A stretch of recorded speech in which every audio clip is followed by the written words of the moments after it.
အားလုံးပဲမင်္ဂလာပါ UK Match ရဲ့ Facebook နဲ့ YouTube Channel ကနေကြိုဆိုပါတယ်ဒီကနေ့ကျွန်တော်တင်ဆက်ပေးချင်တဲ့အကြောင်းအရာကတော့မြန်မာနိုင်ငံပြည်သက်တွေအားလုံးရဲ့အသေးကိုလှုပ်ကင်နိုင်သူနောက်တစ်ယောက်ပါ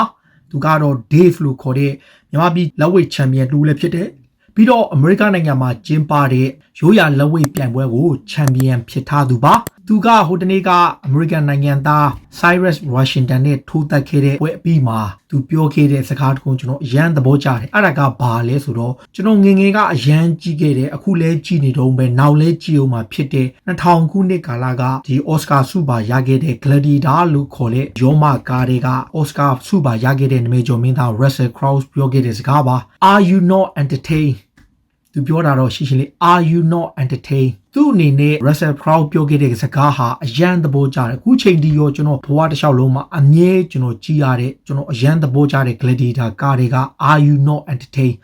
ဒီစကားလုံးကိုသုံးဆွဲခဲ့သူက Dave ပါ Dave ကဟိုတနေ့က Cyrus Washington နဲ့ထိုးတက်ခဲ့တဲ့ပွဲမှာသူ့အနေနဲ့လေးကြီးမြောင်မှာနိုင်ပြီးတဲ့အချိန်မှာ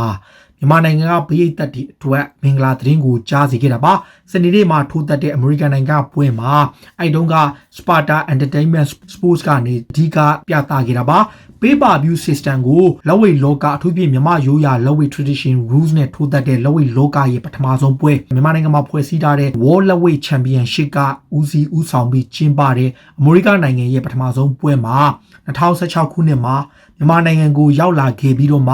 ှဒီမြန်မာလက်ဝှေ့ကျော်တူတူနဲ့နှစ်ပွဲထိုးရင်ကမြန်မာရိုးရာလက်ဝှေ့မှာလူသိများလာရင်ကတဟုန်တိုးကြော်ကြားလာခဲ့တဲ့ Dave ကဒီ Cyrus Washington ကို2019ခုနှစ်မကြေပွဲအပြီးမှာဒါပြန်နိုင်ခဲ့တာပါသူ့အနေနဲ့ရိုးရာလက်ဝှေ့ကိုရောက်လာပြီးကြတဲ့ကနေတောင်းလျှောက်ကိုအစွမ်းပြခဲ့သူဖြစ်ပါတယ်ဆိုတော့ Sparta Sports Entertainment ကအဲ့နိုဝင်ဘာ9ရက်နေ့မှာကျင်းပတဲ့လက်ဝှေ့ပွဲအပါဝင်အဲ့ဒီပွဲမှာစုစုပေါင်းကျွန်တော်တို့12ပွဲရှိတယ်ဗျ main event လို့ခေါ်တာပေါ့ဗျာကျွန်တော်တို့ UFC လို့ဘာလို့မှာတော့ main event လို့ခေါ်ပေမဲ့ကျွန်တော်တို့လက်ဝှေ့မှာကျတော့ main card လို့ခေါ်တယ်နောက်ဆုံးမှာ Dave နဲ့ Cyrus Washington ရဲ့ပွဲကနောက်ဆုံးပွဲအဲ့မှာစုစုပေါင်း12ပွဲရှိတယ်အဲ့12ပွဲကိုသူတို့က Pay-per view system လို့ခေါ်တဲ့အပိုရုပ်တံငွေကနေထပ်ပြီးပေးရတဲ့ကြည့်တဲ့ပုံစံမျိုး Pay-per view ကိုကျွန်တော်တို့ England Premier League မှာလည်းရှိတယ်ပြိုင်ပွဲစုံမှာလည်းရှိတယ်အခုဆိုရင်ကျွန်တော်ပူပူနွေးနွေးAston Villa ကို3-9 ဂိုးမရှိတဲ့ရှုံးခဲ့တဲ့ပွဲမှာ Arsenal ပေးတဲ့တယောက်အနေနဲ့15ပေါင်ပေးပြီးတော့ကြည့်ခဲ့တယ်အဲ့ပွဲမှာကျွန်တော်တို့စိုးပြက်စွာနဲ့ရှုံးသွားခဲ့တယ်အဲ့ဒါကပေးပါပြီးပုံမှန်ရုပ်တံပြနေတာကနေမပြဘဲနဲ့ကြည့်ခဲ့တာပြောချင်တာကဘာလဲဆိုတော့အဲ့ Dave ရဲ့ပွဲဟာအမေရိကမြေမှာကျင်းပတဲ့ပထမဆုံးလက်ဝှေ့ပွဲဒီ Sparta Sports Entertainment ကနေသူတို့လက်ဝှေ့ပွဲကိုပါထည့်သွင်းကျင်းပခဲ့တယ်အဲ့ပေးပါပြီးကိုကြည့်ချင်လို့ရှိရင်သူတို့ရဲ့ Sparta Sports Entertainment ကို subscribe လုပ်ရတယ်အဲ့အတွက်ကိုသူတို့ကအဲ့ပွဲအတွက်ကိုသူတို့ charge လုပ်တာ$25.99နဲ့ charge လုပ်တယ်ပေါင်အားဖြင့်19ပေါင် something ဖြစ်ပြီးတော့မြန်မာငွေ3300ကျပ်နဲ့အဲ့ပွဲကိုကြည့်ရတာပါဆိုတော့တပွဲတော့မဟုတ်ဘူးစုစုပေါင်း12ပွဲအတွက်ကို3300ပေးပြီးကြည့်ရတယ်ဆိုတော့ Cyrus Washington နဲ့ပွဲမှာ Dave နေနဲ့အကောင်းဆုံးထိုးတက်ခဲ့ပြီးတော့2019ခုနှစ်ပထမတစ်ကြိမ်လုံးကတေချခဲ့တဲ့ပွဲကိုအဆုံးသတ်ပြီးတော့အနိုင်ယူခဲ့တယ်ဒါ Dave အတွက်မြန်မာဂုံဆောင်နိုင်ခဲ့သလိုသူ့အနေနဲ့လည်း Sparta ကပေးတဲ့ကမ္ဘာလက်ဝှေ့ချန်ပီယံဆုမြန်မာနိုင်ငံရိုးရာလက်ဝှေ့ချန်ပီယံဆုနဲ့ကမ္ဘာလက်ဝှေ့ WLC ရဲ့လက်ဝှေ့ချန်ပီယံဆု3ခုလုံးကိုရထားတယ်ဆိုတော့ Dave ကမြန်မာနိုင်ငံကိုရောက်တဲ့အချိန်မှာပထမဆုံးအနေနဲ့သူ့အနေနဲ့တူတူနဲ့ထိုးခဲ့ဘူးတယ်2016ခုနှစ်မြန်မာနိုင်ငံကိုစရောက်တဲ့အခါမှာရိုးရာလက်ဝှေ့ဘက်က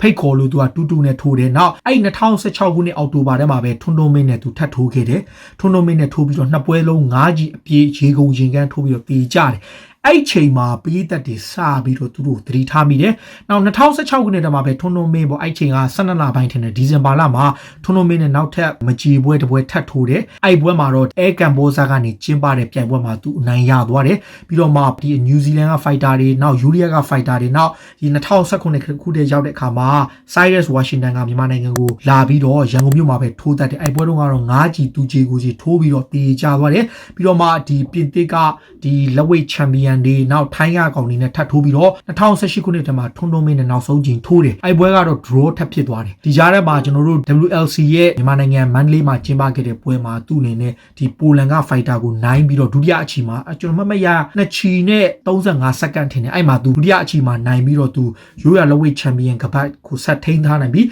သူ့အတွက်အခု Cyrus Washington ကိုအမေရိကမှာတွားထိုးတဲ့ပွဲမှာသူ့အနေနဲ့နိုင်သွားတယ်ဒါဟာသူ့ရဲ့6ကြိမ်မြောက်ကမ္ဘာလက်ဝှေ့ချန်ပီယံဆုကိုသူကာကွယ်နိုင်ခဲ့တယ်လို့အမေရိကမှာပထမဆုံးကြိမ်ထိုးသွားတဲ့ပွဲဆိုတော့ပြောချင်တာက Dave ဆိုတာကဘယ်လိုလူမျိုးလဲ blue fighter မျိုးလေ Dave ကတော့ကျွန်တော်တို့ဒီလက်ရှိမှာကနေဒါနိုင်ငံသားလို့အားလုံးသိထားပြီးတော့မြန်မာနိုင်ငံအတွက်ကိုစားပြုပြီးထိုးပေးတယ်1990ဘွန်ပေါ့သူ28နှစ်ပဲရှိသေးတယ်တကယ်ကို reach ကလည်းအရန်ကောင်းတယ်6ပေ2လက်မှာအဓိက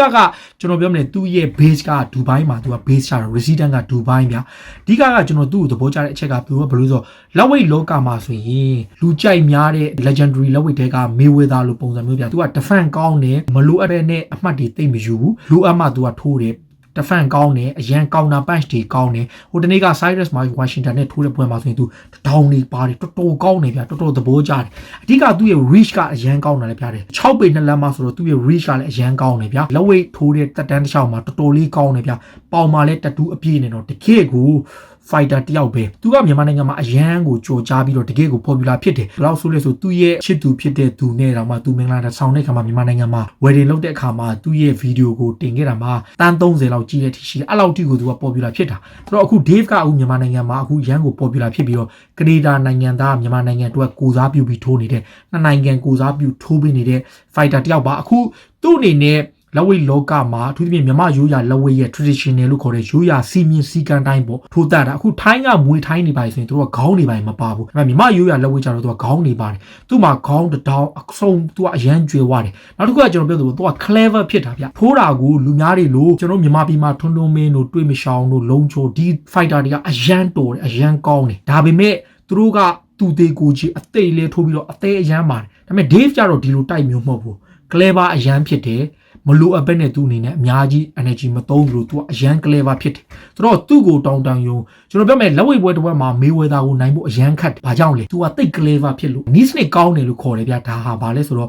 တချို့ကသူ့ကိုကြိုက်ချင်မှကြိုက်မယ်ဒါပေမဲ့ Mayweather end of the day ပဲဖြစ်ဖြစ်ဒီ end of the year မှာသူဟာသူ့ရဲ့ record ကိုသူထိန်းထားနိုင်တယ်ဒါ Dave ကအားသာချက်ကလည်းဒီတိုင်းပဲသူ့အနေနဲ့ MMA လောကထဲမှာသူဝင်ခဲ့ဘူးတယ်နှစ်ပွဲထိုးပြီးနှစ်ပွဲလုံးရှုံးထားပေမဲ့ထိုင်းမှာလည်းတော်တော်လေးကိုထိုးသားခဲ့တာဆိုတော့ဘာဖြစ်ဖြစ်ဒါမြန်မာနိုင်ငံအတွက်ကိုစားပြုပြီးထိုးပေးတဲ့သူတယောက်အနေနဲ့နောက်ထပ်စံချိန်ကောင်းတစ်ခုကိုရယူခဲ့လို့ဒီ pay per view မှာလည်းဒီပတ်စံပေးပြီးတော့တကူးတကကြီးတဲ့သူတွေအားလုံးကိုလည်းသူကကျေးဇူးတင်ကြောင်းပြောထားတယ်ပို့ဆိုတာကအခုဒီမြန်မာလက်ဝိတ်ချန်ပီယံကိုကဘာကတိအောင်စွမ်းဆောင်ပေးပြတဲ့အတွက်ဒါတော်တော်လေးကိုကောင်းတယ် Silas ကသူကိုယ်တိုင်လည်းပြောထားပါတယ်2017တုန်းကသူနဲ့ထိုးခဲ့တဲ့အထက်ဒီဘွဲကပိုခက်ခဲတယ်ပိုပြီးတော့ပို strong ဖြစ်တယ်ပြိုင်ဘက်ကသူ့ကိုပိုပြီးတော့ခက်ခက်ခဲခဲဒုက္ခပေးခဲ့တဲ့အတွက်ကြောင့်သူခက်ခက်ခဲခဲထိုးခဲ့ရတယ်ဒါပေမဲ့ end of the day မှာသူနိုင်ခဲ့တယ်သူ့အနေနဲ့2000ခုနှစ်တုန်းကနာမည်ကျော်ခဲ့ Oscar ရခဲ့တဲ့ Russell Crowe ပြောခဲ့တဲ့ Gladiator တွေက Are you not entertained ဆိုပြီးစကားလုံးလေးကိုကျွန်တော်သိကြိုက်တဲ့စကားလုံးလေးပဲ Are you not entertained ဆိုတဲ့စကားလုံးလေးအတိုင်းပဲသူကတော့သူ့ရဲ့ Facebook မှာသူ့ရဲ့လက်ကလေးတွေကိုတင်ထားပြီးတော့သူဘလောက်ထိအစွမ်းကုန်ထိုးတက်ခဲ့ရတဲ့အကြောင်းကိုပြည်သက်တွေကိုထုတ်ပြခဲ့တာပါ